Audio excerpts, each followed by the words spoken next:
नमस्कार. आज चिंदरगावची डाळपस्वारी दुसऱ्या टप्प्यातली. तर आमचं चिंदरगाव फार मोठं आहे, त्याच्यामुळे इतर गावाच्या ठिकाणी एकाच वेळी डाळपस्वारी सुरू होते. परंतु मालवण तालुक्यातील चिंदरगावचं भौगोलिक क्षेत्र फार मोठं आहे, त्याच्यामुळे त्याची डाळपस्वारी 2 टप्प्यात होते. आणि पहिल्या टप्प्यातली डाळपस्वारी यापूर्वी पूर्ण झाली आणि माऊली मंदिरमध्ये आपले देव विसावले गेले.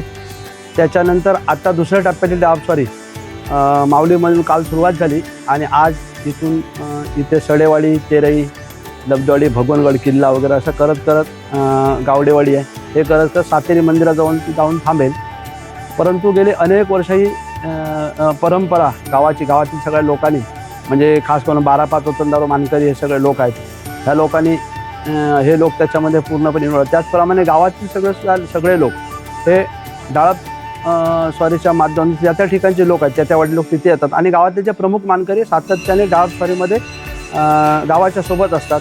परंतु या डाळपस्वारीचं वैशिष्ट्य आपल्याला सांगतं, आमचे जे खांब घेणे, तरंग ज्याला म्हणतो, ते तरंग घेण्याचे म्हणजे आता तर सगळ्यांचा ड्रेस कोड झाला, पण जो आता आपण याचं पुढचं शूट करणार तुम्हाला दिसेल, ती अनेक वर्ष म्हणजे आपल्या गावाने ती परंपरा सुरू केली. आपले तरंग पण अतिशय छान प्रकारे आहेत आणि त्याच्यामुळे ह्या सगळ्या निमित्ताने गावातील लोक एकोप्याने येतात. आणि दुसरी गोष्ट, ह्या निमित्ताने एक स्वच्छतेचा संदेशसुद्धा या ठिकाणी दिला जातो. पण ज्यावेळी मंदिरामध्ये देव येतात त्यावेळी आजूबाजूचा परिसरसुद्धा स्वच्छ केला जातो आणि मग त्या ठिकाणी स्वच्छतेमध्ये गावातील ग्रामस्थांचा सहभाग असतो.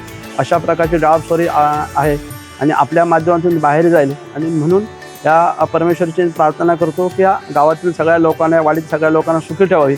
आणि ही डाळपस्वारी अतिशय 12-5 वतनदार मानकरी गावकरी सगळे, कुठले देवस्थान मानपान न करता की कुठला रागरुसवे न करता आमच्या गावामध्ये एकोपा आहे आणि एकोप्याने सगळे वेगळ्या समाजाचे, जाती धर्माचे लोक आहेत, सगळे एकोप्याने करतात आणि या डाळपस्वारीमध्ये सहभागी होतात.